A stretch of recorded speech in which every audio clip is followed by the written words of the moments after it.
everyone, welcome back to my channel. My name is Darian and today I'm going to be talking about the worst books that I read in 2022. So I actually had quite a good reading year in 2022. I had so many 5 stars and I only had 3 1 stars. Lazo just jumped on the bed.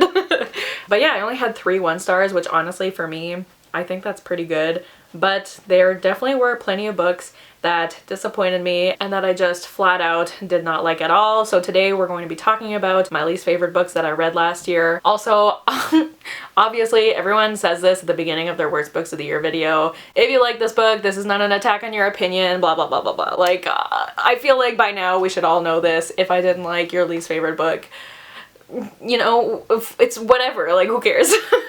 So if you feel attacked, maybe you shouldn't be watching these videos, but you know, I had to say it because everyone says it. But anyways, let's just get into my least favorite books of the year. So before I get into my official list, I did have 2 DNFs this year, so I'm going to talk about those. So technically, can they be classified my least favorite books of the year? I don't know. That's up to you, I guess, but I definitely didn't like them. So the first book that I DNF'd was Book of Night by Holly Black. I cannot tell you what this book is about. All I know is that there's shadows, people have shadows, there's some shadow magic or something like that. I really don't know. I think I DNF'd at like 70 pages, and this is a pretty small book. It's like, what, 300 pages? Not even 300 pages. So I think I was 70 pages in, and I could not tell you anything that was going on. The main character, what's her name? I don't even know. Charlie. The main character, Charlie, I think she had a boyfriend, but he didn't have a shadow. That's really all I remember. Like, I had no clue what was going on and I did not care to know what was going on, so I just DNF'd it and I have no regrets. I've heard a lot of people didn't like this book this year, so that's fine with me. I don't know. And the other book I DNF'd was Castles in Their Bones by Laura Sebastian. This one I wasn't actively disliking, but I got about halfway through the book and I realized like I just did not care what happened. I did not care about the 3 sisters. And from what I remember, I think these are 3 princesses and they go to different kingdoms to marry the princes there, and then their plan is to like overthrow the kingdoms. And I was very interested in that synopsis, and like once I had decided that I was going to DNF this book, I went to like the end to see how it ended. Lazo's chewing his toy, I'm sorry if you can hear him, but I went to the end to see how it ended, and like the ending seemed intriguing, but also like, I don't know. I don't regret DNFing it. It just was not holding my attention, and I'm trying to be better at DNFing books, so she had to stop, and that's all there is to it. So now let's talk about the books that I did finish but I did not like. And the first one is one of the first books I read this year. It might have been like the 2nd or 3rd book. So I read this a while ago. I don't remember it very well, but that is The Holiday Swap by Maggie Knox. This was just, I mean, this was partly my fault because, and this is such a specific trope to not like, but I don't like it. Like, I've never seen The Parent Trap, okay? But I don't like the trope where like identical twins or like people who look alike switch places. Like, I've never seen The Princess Switch with Vanessa Hudgens, you know? Like, I don't like that trope because then the whole plot hinges on like lying and deceit, and it makes me uncomfortable. I don't like lying. It stresses me out. And so the fact that this romance, it's about these twins and they switch places because one of them is on this cooking show and she gets a concussion, and so she's not able to film or cook properly or something like that. So her twin sister switch places with her so that she can continue working on the show, and then the other twin, the one who is injured, goes back home to work at their family bakery, and you know, they take each other's identities. But then the problem is they both meet guys and have relationships, but the guys think that they're the other twin, you know? So I don't like that because then their relationships start off like with a lie. It just bothered me. So that was my own fault. Honestly, I should have DNF'd it. I shouldn't have even read it to begin with, but I did, so I don't know. But I think I gave it like 2.5 stars. I mean, maybe if you like that trope, you might like it, but it wasn't for me, and it just really bothered me, and so I didn't like it. The next book, I am so sad I didn't like this book because not only is this cover stunning, but like there was just something about the synopsis that made me think I was really gonna love this, but that was The Girl Who Fell Beneath the Sea by Axie O. I have the UK edition. I am so sad because I am gonna unhaul it because I don't want this on my shelves because I didn't like it, but like look how beautiful it is. It's so sad that I have to get rid of it, but I mean I don't have to, but I'm gonna. So this, what's her name? Mina. So Mina, she lives on this island and there's deadly storms that take over the island because people think it's the sea god and he wants a sacrifice and that way the storms will stop. And her brother's fiance is supposed to be the sacrifice, but then she takes her place and then she meets some people and I wasn't interested. I found it boring.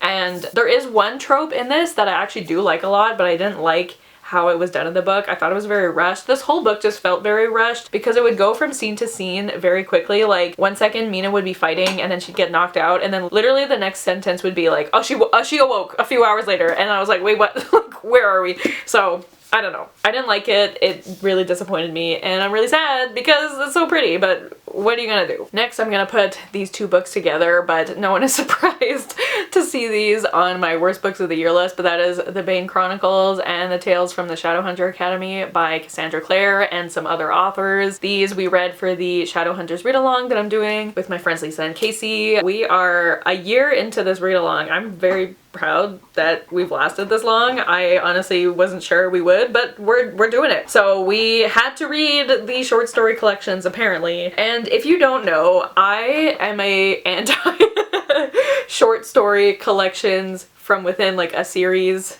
person. I don't like it.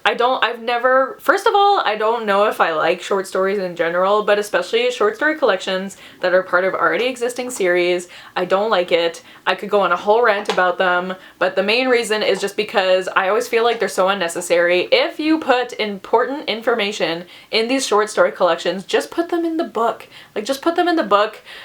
Because what happens is that half the stories no one cares about. I don't care about Magnus, why he can't go to Peru. I don't care about Simon just doing who knows what. I don't want to spoil anything, but like, I just don't care. And then there's half the stories where like something important does happen, especially in Tales of the Shadowhunter Academy. Like Lisa was saying, if we didn't read this book, then there would be stuff in Lady Midnight that we would just be like, when did this happen? But I'm saying, why don't you include them in the original books and not in these random short stories? Because not everyone reads them.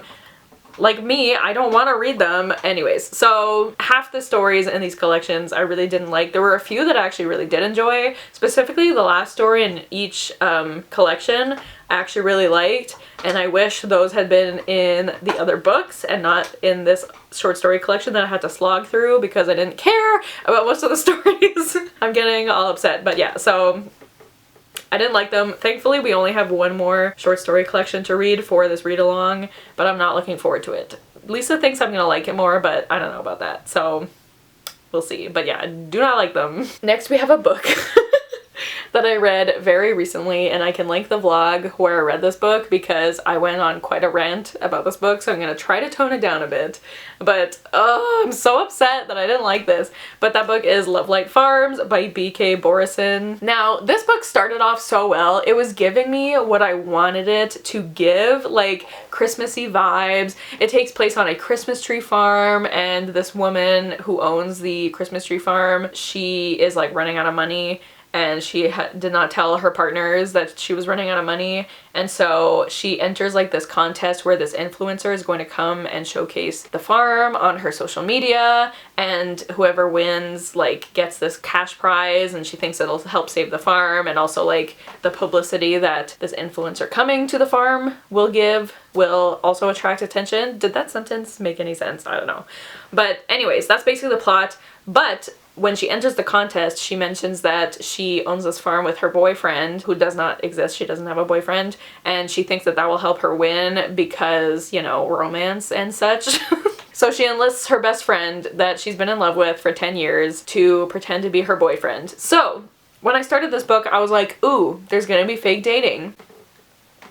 Is there? I don't think so, because the problem I get so mad. The problem is that when characters are fake dating, you would assume, and what I expect of that trope is that they're fake dating, right? And no one else knows, except maybe like a couple people know, but no one else knows that they're not together, and they're not actually together because they're faking it, right? But like before this influencer even comes to the farm, they're basically dating. So where is the fake dating? And like they're fake dating in front of the influencer, but they're not even faking it. And they know they're not faking it.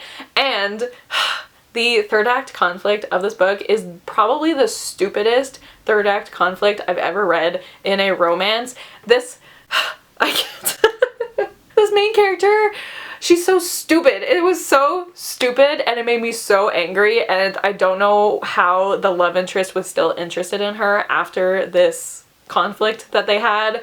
It just ruined the book for me. So I think I gave it 2.5 stars. Honestly, I could lower it down to a 2. Like, I really just was so mad about this book. But I will say I do want to read the second book just because it follows one of the side characters named Beckett, who I kept forgetting his name, but it's Beckett.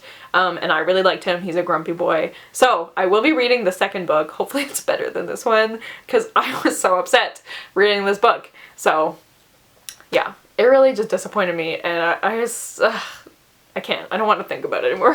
Okay, so I have 3 books left to talk about, and these are the 3 one-star books that I read this year, so buckle up your pants, I don't know. But the first one is We Were Liars by E. Lockhart. This is a very hyped book. I know everyone, all the girlies on TikTok love this book, and I've heard people say the twist in this book is wild and it makes them cry, and I read this and I was like, where? Where? How do you describe this book? You're following a girl, and every summer she would go with her family to like this island, I guess, and she had a group of friends there, but then she misses one summer because she had an accident, or there was an accident, and she loses her memory of that summer, so she doesn't remember what happened. And then she goes back to the island like the summer after, and like all her friends know about the accident and what happened, but she doesn't know what happened to her, and everyone's being very like weird and secretive. And then you find out what happened, and I don't know, the twist in this felt very cheap. Like, where did it come from? There were no hints at all throughout the text, and if there were hints, like, they were so subtle that they were basically non-existent. Also, like, these group of characters, they're teenagers, right? And I'm not sure if this book came out before or after The Fault in Our Stars, but it's like the author read The Fault in Our Stars and was like, ooh, I'm gonna make my characters pretentious also. But like, that was their only personality trait, was that they just spoke these very pretentious lines and they just didn't make sense, and I was like, how am I supposed to care about you guys if you're just saying these weird things? I don't know. I just did not like it at all. The good thing about it was that it was really short, and I listened to the audiobook, and like, I listened to it very quickly, so that's one good thing. But no, this book, I mean, I didn't even have high hopes for it. I had a feeling I wouldn't like it, but I was very curious to see what the twist was, and I don't know, it just wasn't good. So 1 star. Did not like it. The next book I gave 1 star, and like, this one like, We Were Liars, I can sort of see why people like it. It's kind of fun, there's a mystery to it, like, I can sort of see. This one, I don't really understand why people like this series so much, but that is One of Us is Lying by Karen N. McManus. Again, I just listened to this book on a whim because the audiobook was pretty short, and you're following these, I think, 5 characters who were in detention one day with this other character who ended up dying in detention, so they become like the main suspects of his murder because they're assuming he was murdered, and it just follows them trying to figure out what happened. And this was so like, these characters were such stereotypes. Like, you had the jock character who was secretly gay. Oh my god, no one could have seen this coming. And then you had like the bad boy character, but he has a soft spot for one of the girls in the group. And then that girl in their group, she's such a goody two-shoes, but she has a dark side. Like, that was literally all of these characters. Honestly, like, for the first like 80-90% of this book, like, I was in no way liking it, but I was kind of having an okay time. Like, I was like, okay, whatever, this is not that deep, it's just a silly, goofy time. And I was gonna give this book maybe 3 stars because I was like, whatever, it's not horrible, but I can enjoy it well enough. But then when you find out what happened to the guy, it just... This book basically glorifies mental illness, and I hate when a big reveal involves mental illness. Like, I don't know, I don't like when mental illness is used as a plot device and is meant to be like a reveal and like this big shock. I don't know, I don't like it. So it ruined the whole book for me, and I gave it 1 star.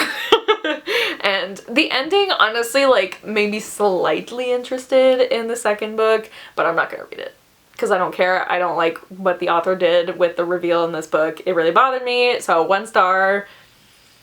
Yeah, no, it's a no for me. And then finally, not only my worst book of the year, but my new least favorite book that I've ever read. It beat out Conviction, it beat out Where'd You Go, Bernadette. I hate this book with every fiber of my being. And I mean, you all know what book this is already, but it's From Blood and Ash by Jennifer L. Armentrout.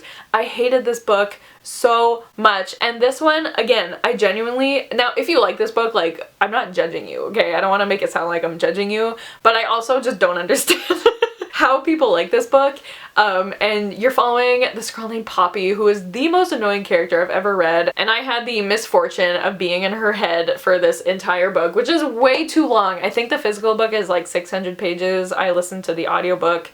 Oh my god, I hated being in her head so much because she does not stop thinking, and she's stupid. Like, she just thinks about literally everything going on around her, and none of it is important. And also, the love interest in this book, Hawk, I hated him so much. I don't know how people can like him. He low-key abused Poppy, low-key, high-key abused Poppy, so did not like that. And also, like, there's this big twist at the end of the book that I saw coming from basically the beginning of the book because they did such a bad job at hinting it. Now, this was a book where, like, the twist was hinted at, but they was so obvious. And also, like, Honeydew, need I say more? Some of the most uncomfortable sex scenes I've ever read. There's just, this book is, it has so many problems. Also, like, the two characters of color are basically named after their skin color, so that's not great. But yeah, just did not like it at all. Hated every single character. The twist was awful. The writing was so bad. It was very disjointed, and like, Lisa read this physically, and the amount of ellipses I know that are in this book, and the amount of like repetition, like Poppy would think something and then repeat what she just thought. It was just so annoying. It was so annoying. I hated it so much. Yeah. So I'm glad that I don't remember this book very well because I just want it out of my mind forever. I can't. I'm gonna leave this book in 2022. I'm definitely not continuing this series, and hopefully I'll never have to think about this book again. I'm not reading any other JLA books, like, I can tell you that right now, but yeah. So there you have it.